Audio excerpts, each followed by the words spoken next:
Welcome to the Derek Diamond Experience podcast, where every week I talk about the inner workings of the entertainment industry with those who have lived it and experienced it. I am your host, Derek Diamond, and it's great to be back with new episodes of the podcast. It seems like yesterday that I just aired the season finale back at the end of May, yet here we are near the end of July with new episodes. The show originally wasn't going to come back until the end of August. But as I was thinking about it, and I realized that all these conventions are happening, not just across the country, but across the world. And a lot of notable guests go to these conventions more regularly than you might think. And I thought to myself, and I do this periodically, and I'm sure every podcaster who's listening to this does the same thing. I've sent out a huge mass of emails. And I said to myself, if I get any responses and interviews come out of them, then I will bring the show back early. So here we are. The show is back about a month early with a really exciting guest, and one that I've been really looking forward to ever since we set up the interview. And that's with actor Richard Epcar, mostly known for his voice work, though he has done on-camera work as well. He has a ton of IMDb credits. Just go to his IMDb page and you'll be blown away by the amount of characters that he's voiced, not just in animation, but in anime and in video games as well, in addition to his live action work. And it was just a great opportunity to get to talk with him and pick his brain about, how he got into the acting world, voice acting specifically. Really learned a lot, especially about the video game side of voice acting. Learned a lot of things that I didn't know about. And we just had, I think, an amazing conversation. And hopefully you all will enjoy it as much as I had of being a part of it. So without further ado, here is my conversation with Richard Epcar. Happy to be here with my very special guest this week, voice actor Richard Epcar. Richard, how are you, sir? I'm good. Thanks for having me. No, absolutely. And, we were just talking, for those of you who are watching this on YouTube, you can see the James Bond posters in Richard's background. And it brings back a flood of memories because, my dad was a huge James Bond fan. So I feel like those were on TV all the time growing up. Yeah. Well, your dad has good taste, and you told me he likes Connery. It was his favorite Bond. He's my favorite Bond. Yeah, so and he's mine as well. A lot of them have their pros and their cons, but when you think of the overall package, I think Sean Connery's still the best. He's the gold bar standard as far as I'm concerned. But honestly, I do enjoy them all. I'm glad they are continuing to make them. I love them. I want to see more of them. I never get bored of it. And I'm curious to see who's going to be the next Bond. I have a few ideas of my own who I would pick, but I'm glad they're continuing on with the legacy. And like I say, I enjoy all the Bond movies. Sean is my favorite, and he is the gold bar standard as far as I'm concerned. But I do enjoy everything all of these actors have brought to the role. Yeah, absolutely. And speaking of acting, what was it that initially made you want to pursue acting in the first place? Well, I've kind of always wanted to be an actor. Even when I was a little kid, I was in kindergarten or first grade, and I wrote these little skits, and then we would perform in front of the class. And usually they were comedic in nature, and the class just loved them. And, I just enjoyed doing that so much. And then my mom passed away. I was getting back to James Bond, actually. My mom passed away when I was 15. And my sister said, let's go see a movie, get our mind off of it. And we went to see Goldfinger. And that was the first time I'd seen a James Bond movie. And that blew me away. And then I thought, well, I either want to be a secret agent or I want to be an actor. But I'm 6'6", so I wouldn't make a very good secret agent. I'd kind of stick out a little bit. I think they could pick me off easily in a crowd. I could play one in a movie, but I don't think I could be one in real life. I can't blend in that well. So, I pursued it. And when I went to college, my stepmom at the time told me, don't be an actor. It's a terrible profession. You'll never make a living. All that stuff. And I was an okay artist, so she kind of convinced me to go into commercial art. And so I studied that briefly.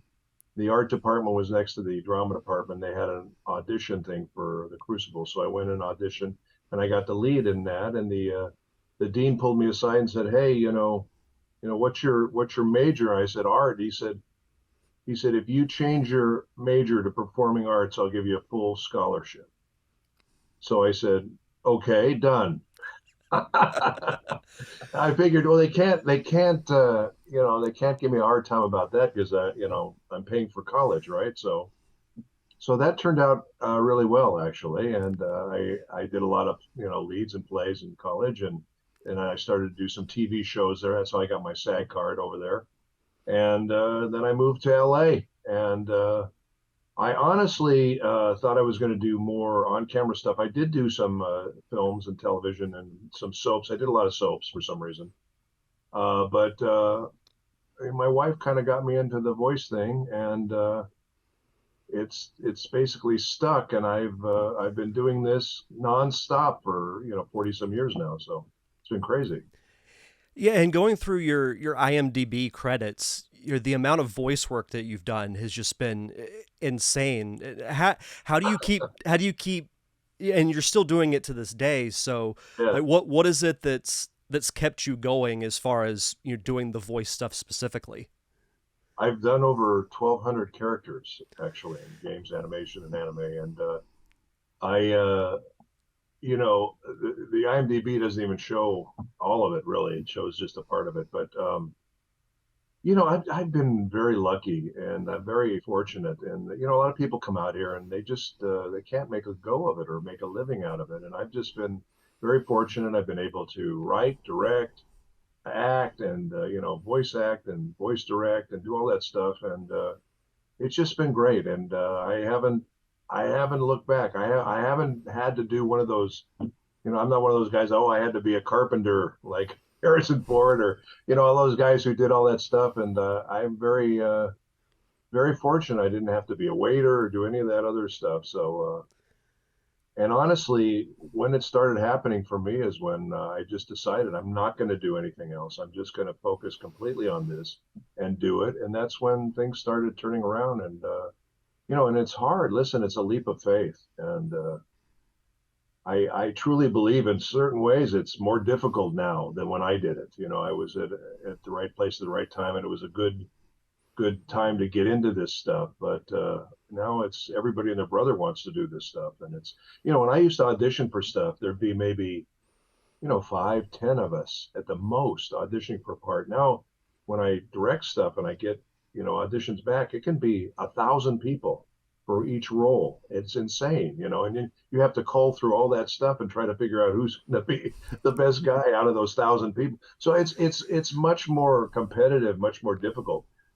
The good news is that you can do a lot of this stuff mobily. You can do stuff from home now, so that's kind of a nice thing, I guess. But yeah, in certain ways, I think it is more difficult now than it was when I started. When you bring up a great point too, that I was going to mention is that with the advancement of technology, especially in the last 10 to 20 years, like people can take this an iPhone and they make shorts or sometimes feature length films with them. You Yeah, can make a short or a feature in really anywhere. And I know LA is still the central hub of everything, but with yeah, Atlanta becoming a big deal, New Orleans being a big deal, it's there are a lot more opportunities as well. yeah. There are, and honestly, if you're just one of these guys who just wants to do commercial voiceover or something like that, you can pretty much do that anywhere in the world. I mean, you really can.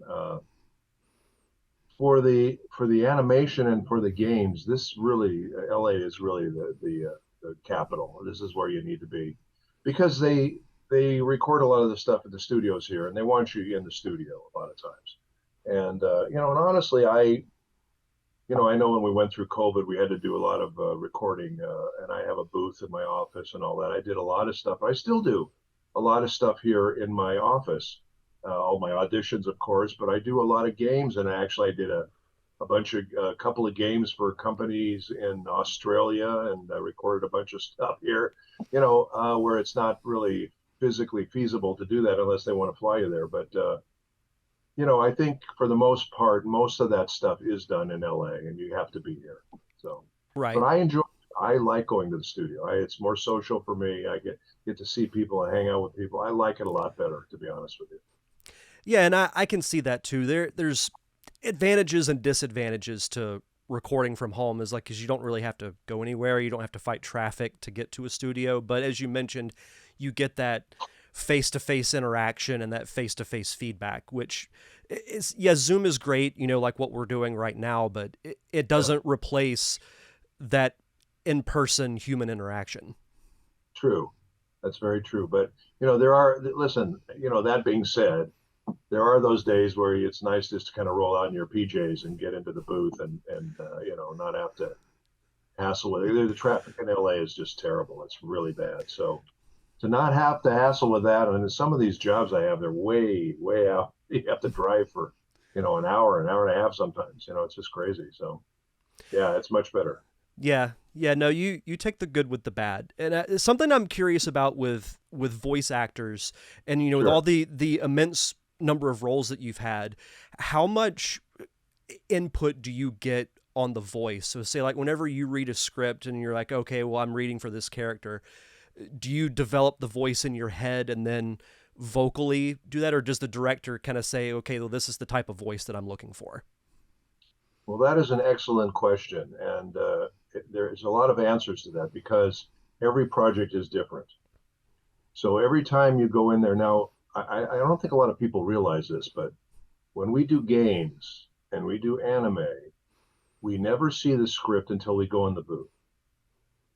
So basically, once you're hired to do that job, you go in the booth and you're seeing the script for the first time.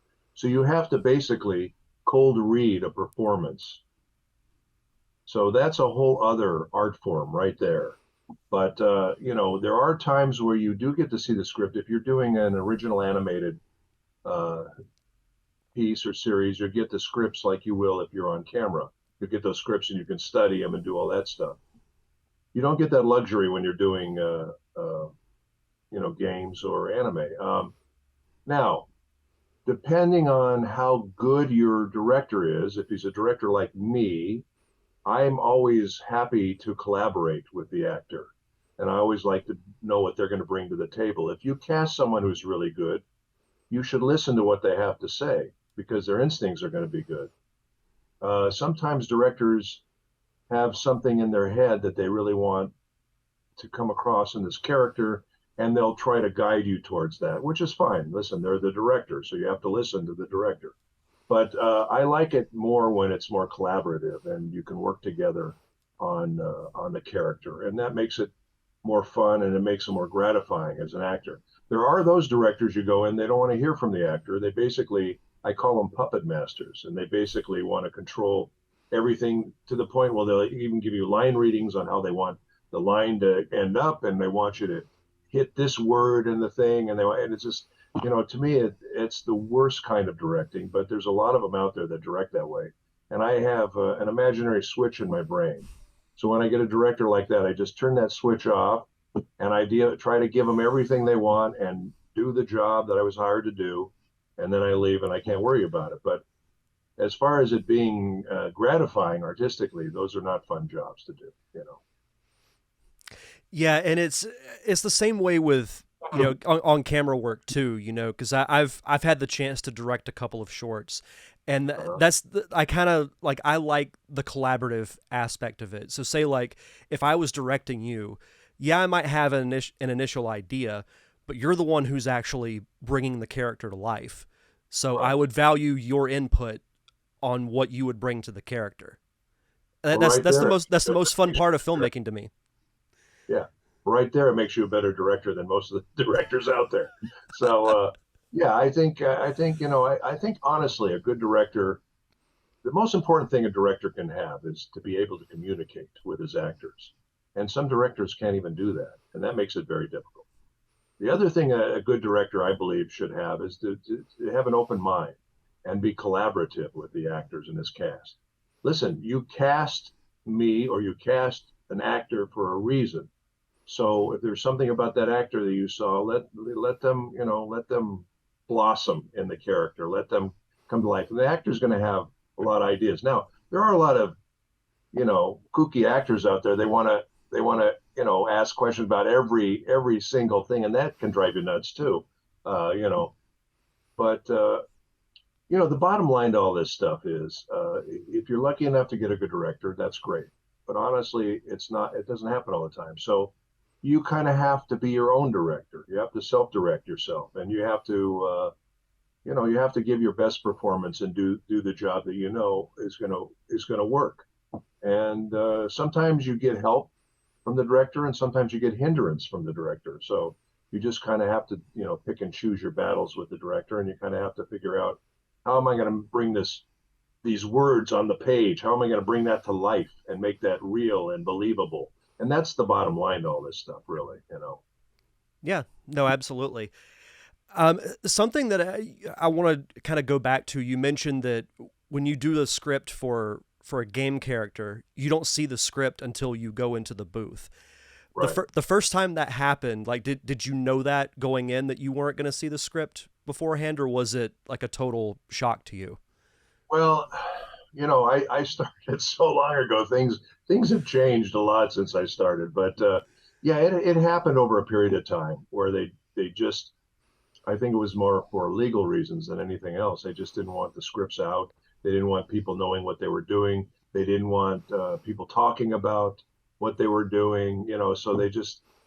But the problem with that is that uh, not everybody has that skill set to be able to just walk in the booth and make it come alive. The ones that have the most difficulty with it, believe it or not, are the celebrities. The ones that I've directed, the celebrities, because they don't have to do that.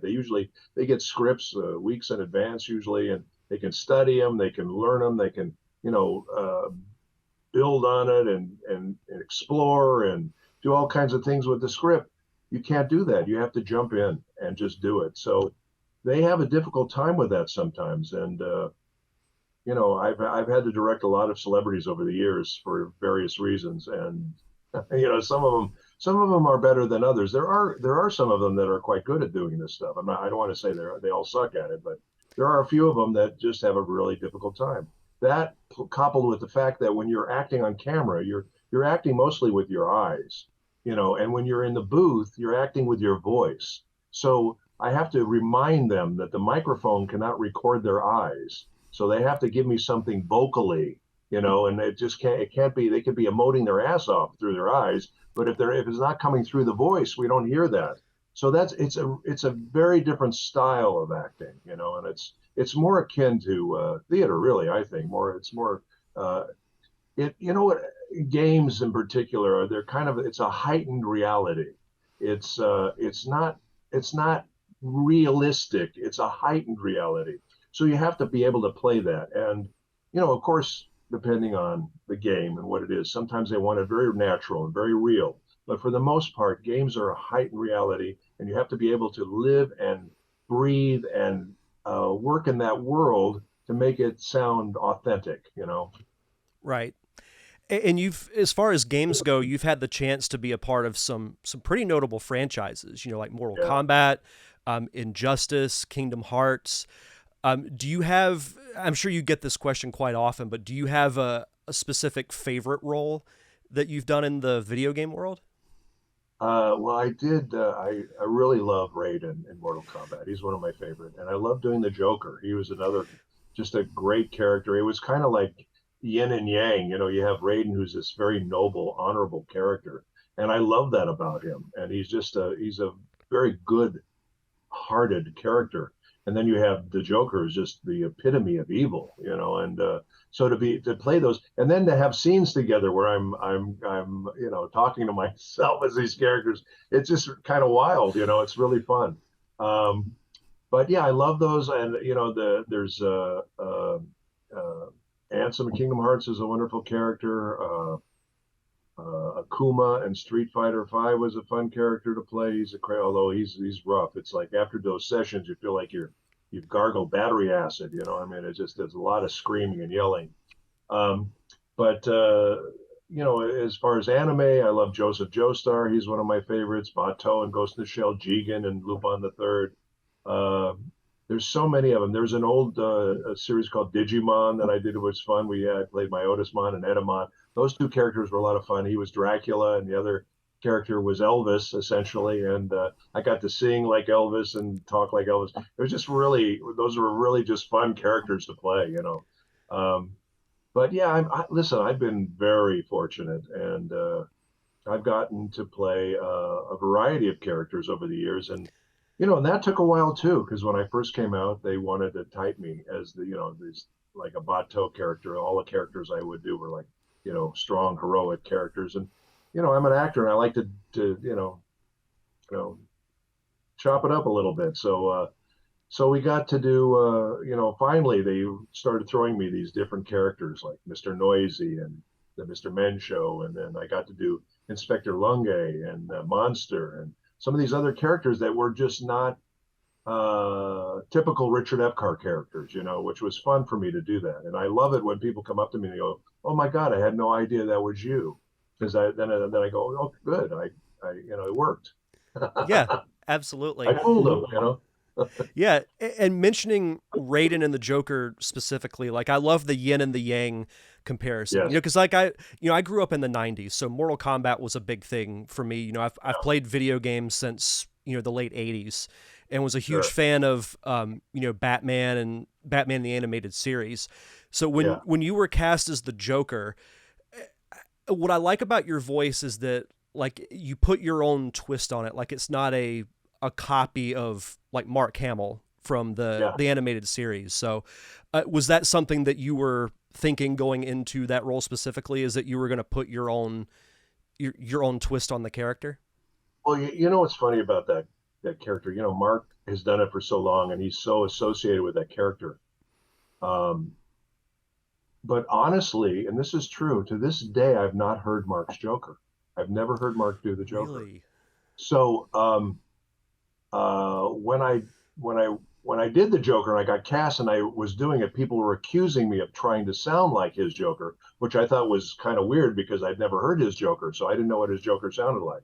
So apparently we must have come to the character the same way, but I always think it's weird and unprofessional for an actor to try to sound like another actor playing a character. That doesn't make any sense to me. I mean, I'm going to play the character. I'm not going to play Mark Hamill's version of the character. That doesn't make any sense. Why? No good actor would do that.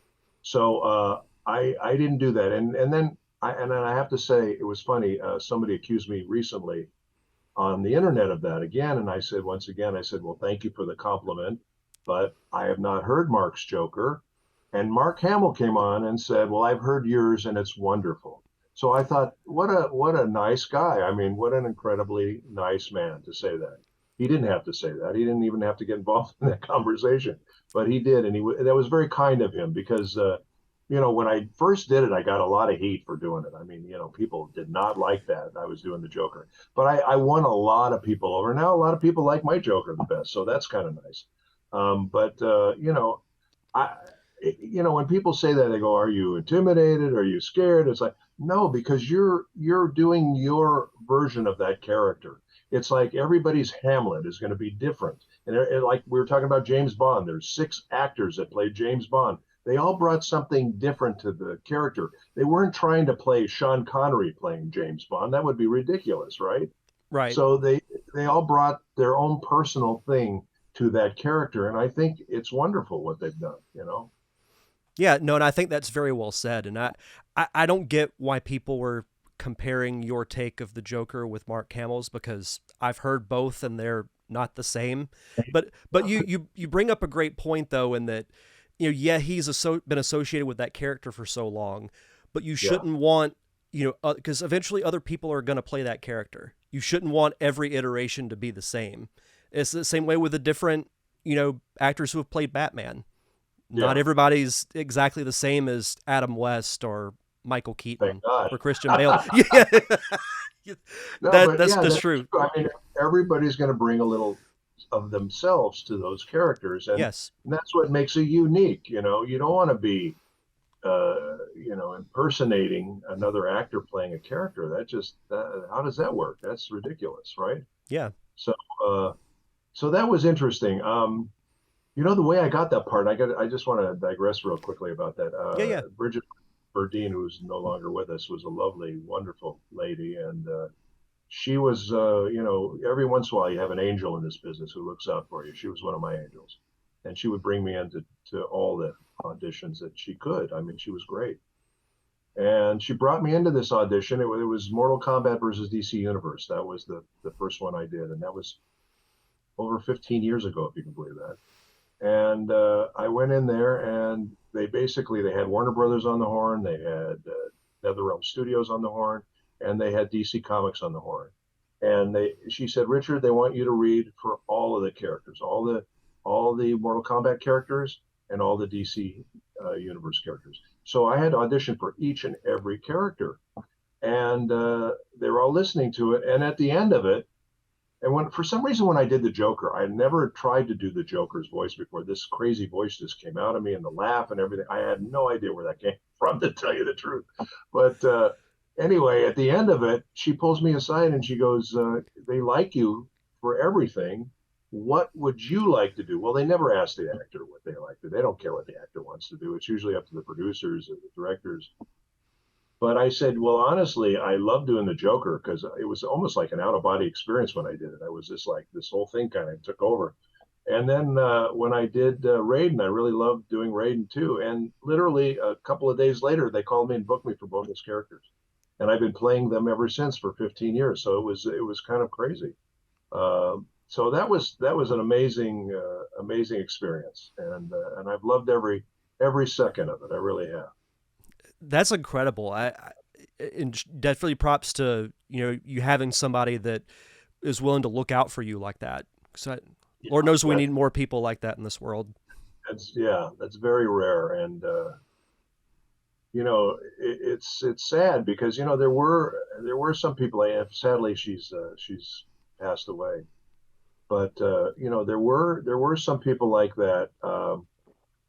But things get changed around, and you could be in a big franchise, and that's why I'm always thankful and grateful that I'm still going, and people know me, and because you have no idea, people that are not in the business, they think there's a continuity to this stuff. There's not. It's just so much of this is luck. They have no idea how much of this is luck, because you'll be doing a project for a company, and they'll love you, and then the next project will come along and a different company will be involved.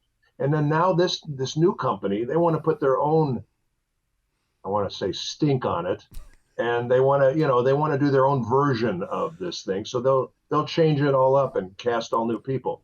And a lot of times the fans hate that because the fans like continuity. They want continuity. But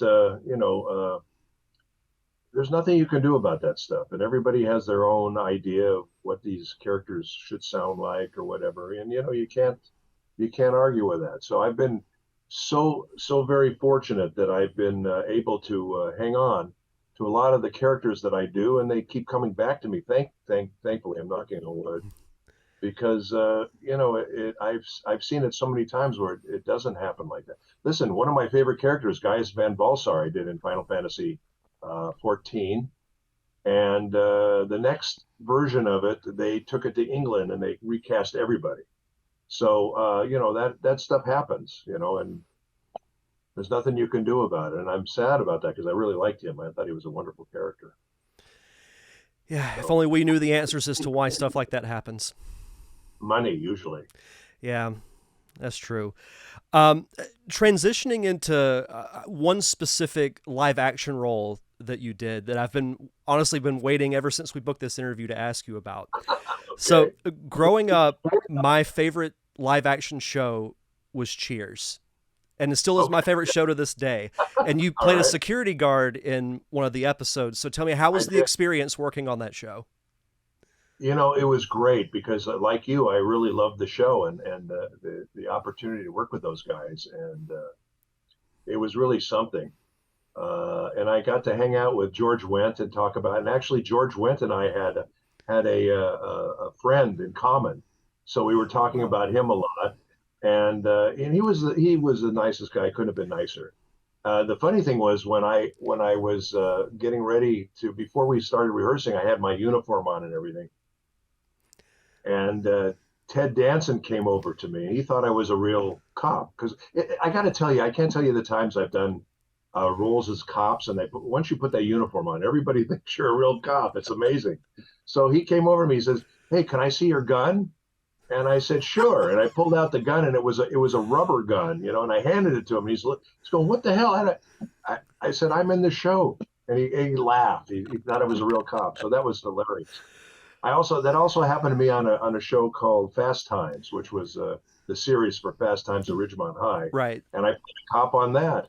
And I was going on the bus to the location with all the other people, and the producer was talking to me, and then I got up to move, and she goes, "Wait a minute, you're an actor?" I said, "Yeah." She goes, "Oh my God, I thought you were a real police officer." I mean, and then there was another show I was shooting in Beverly Hills, and I had the uniform. I played a lot of cops and bad guys. That was basically the extent of my on camera. But we were shooting in a house at Beverly Hills, and I had one of those sheriff uniforms on. And I remembered I had to get something out of my car, and I'm walking to my car, and as I'm walking to my car, the car slowed down as they were driving by. And I just thought that was just hilarious. It's just amazing what a uniform does to people. But yeah, working on Cheers was a great lot of fun, and to work with all those guys, and it was amazing. It was amazing to be part of that. Any of those shows, I got to work with Bruce Willis on Moonlighting. That was really fun. And everybody told me, "Oh, he's terrible. Don't look at him, don't talk and whatever." He was very nice to me. I didn't have a problem. That's why you got to be careful when people tell you stuff. You have to have your own experience. You can't listen to everybody. And listen, there are those, and I hate to say it, there are more, you know, not so nice people in the on-camera world than there are in the voiceover world, thankfully. The voiceover world, I have to say 98% of the people are super nice, and they're there to work, they're there to get along, they're there and have a good time, and be pleasant. They're not there to be dicks. And unfortunately, some of the on-camera people are not like that. But my experience on camera for the most part has been wonderful. I had a great time. I worked on a film called Memoirs of an Invisible Man with Chevy Chase and Daryl Hannah and Sam Neill, and I had a wonderful. I worked 2-3 months shooting that movie, and we shot a lot of it in San Francisco. And it was really just a blast hanging out with those guys. We play cards, all of us together all the time, and we play poker. It was really fun. And in fact, John Carpenter, the director, would always see us playing cards. So he put it in the movie. There's a scene where we're playing cards in the movie because we were always playing cards. He just thought that should be in the film. So that was kind of fun. That just sounds like such a cool time. Just you're sitting there Oh, with those notable actors, just playing cards and probably just having a wonderful conversation. it was the greatest. And I really thought I was going to do more of that, to be honest with you. I do still do an occasional on camera thing once in a blue moon, but I would love to do a lot more of it. But it's such a tough nut to crack. And I've kind of got stepped away from it to do all this voice stuff, which has been great for me.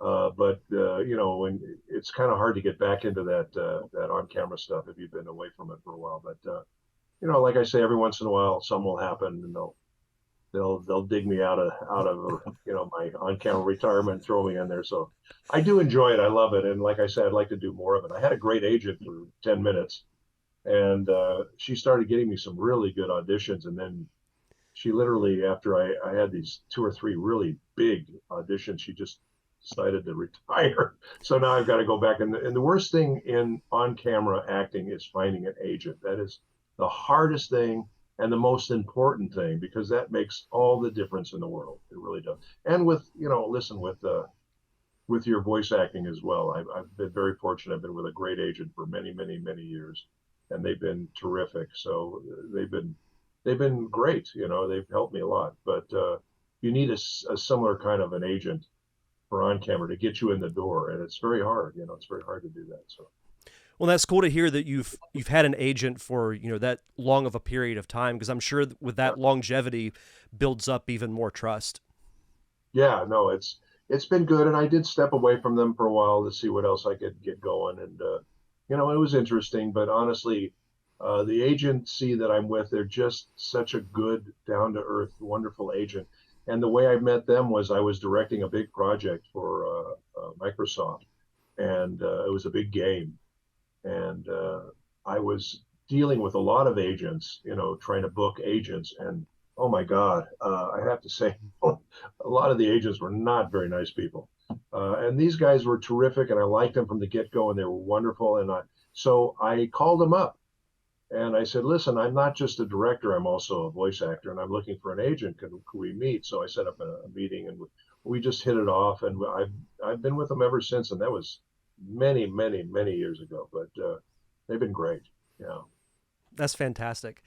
As we start to wrap up here, I did want to talk with you about a convention that you're appearing at Oh, this yeah. weekend called Kineticon.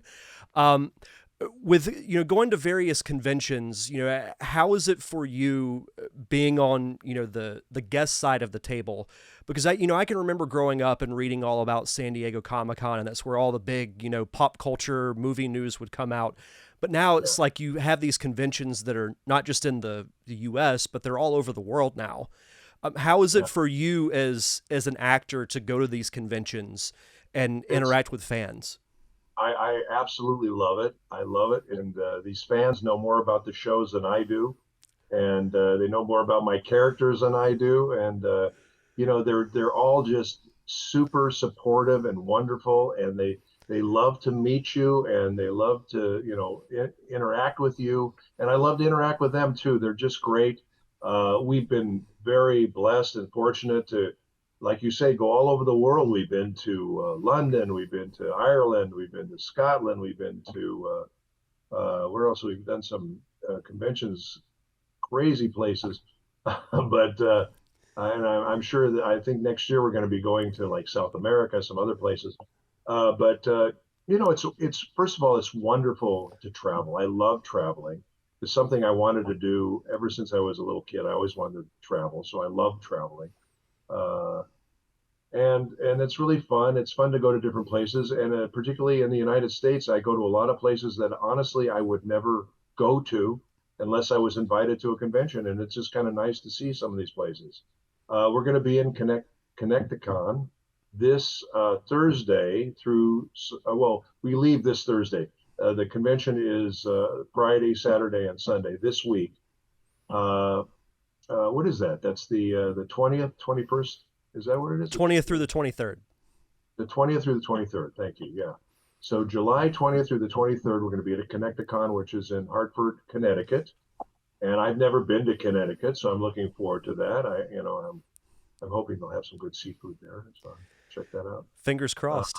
yes, and that's a hard thing. My wife is a vegetarian vegan, and so it makes it difficult sometimes to find places for her to eat and me to eat. So it makes it a little tough. But she's going to be there with me. Ellen Stern is going to be there with me, and we're going to have a lot of fun. And we just, like I say, it's really, really nice to connect with the fans. And you hear it's interesting because we're in these dark booths all day recording this stuff, and it's not like you're doing a show in front of an audience where you get immediate response to what you're doing.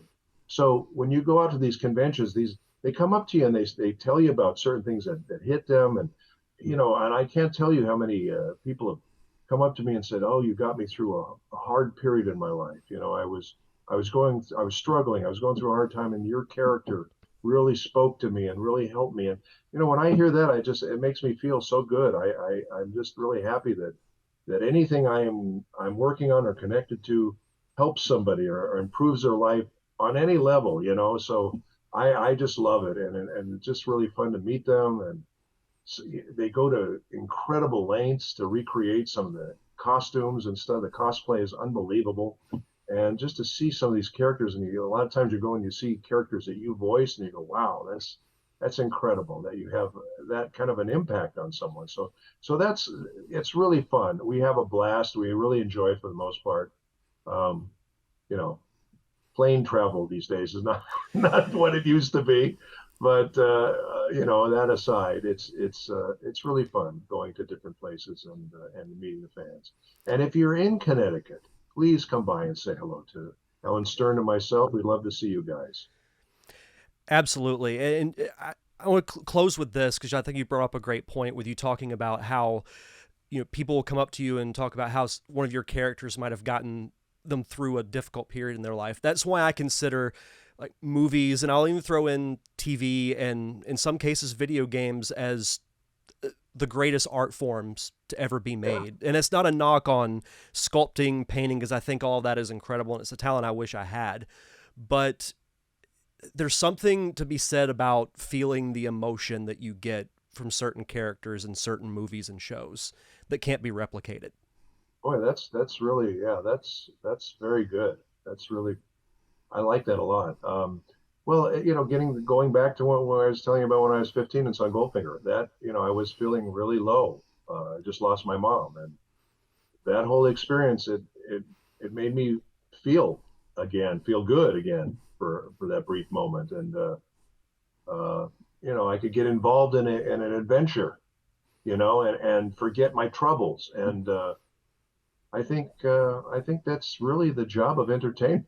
If you want to know the truth, it kind of takes us on another journey, so we can kind of forget, the hardships of real life sometimes. So I think that's a really important aspect of entertainment. Absolutely. No, I totally agree. Do you have a website or social media that you'd like to plug so the viewers and listeners can follow you? Thank you. Please follow me on Instagram. Apparently that's the important one. I do have a presence on Facebook, and I do have a presence on Twitter. But it's more important to me if you follow me on Instagram. I want to build up my numbers. They're kind of anemic right now. So if you could follow me on Instagram, I would appreciate it.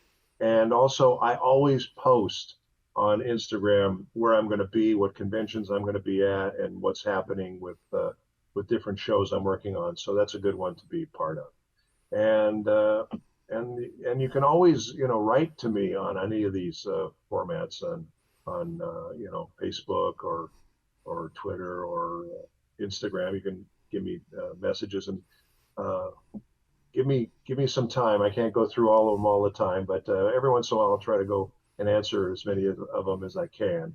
I try to be interactive with the fans, so it's good. But yeah, and that's the best way to reach me. If there's something, you have a question or whatever, you can reach out to me that way. Awesome. Well, Richard, thank you so much for taking the time to have this chat. This was great. Thank you. It was a pleasure meeting you, and I'm a fan of your show. I think you do a great job. Thank you again to Richard Epcar for that awesome conversation. If you're in the Hartford, Connecticut area, be sure to go visit him at Connecticon and give him a follow on Instagram. You can find the link to his Instagram page in the show notes. Great start to the new season of this podcast, in my opinion, and we'll be back on our normal schedule this upcoming Monday with actor Zane Haney, who recently starred in a film called Unfix that premiered a few weeks ago at the Chinese Theater in Los Angeles. For those of you who don't know what the Chinese Theater is, it's the famous theater in Hollywood with the celebrity handprints that are at the entrance to the venue. So really fun chat. Hopefully you guys will come back for that fun episode. But until then, you can check out past episodes of the show at linktree.com/DDiamondPodcast. You can find everything in one location, whether you want to subscribe to the podcast, subscribe to the YouTube channel, or follow me on social media. Everything's in one location, linktree.com/DDiamondPodcast. And if you could, please leave a review. The more reviews the show gets, the more visible it is to those who are searching for entertainment podcast. So it just takes a moment of your time, whatever podcasting platform you use, whether it's Apple Podcasts or Spotify, the reviews help. So any reviews would be appreciated. But I think that's going to do it for this episode. Thank you once again to Richard Epcar. It's great to be back with new episodes. and we'll see you guys back here on Monday for another awesome episode of the Derek Diamond Experience podcast.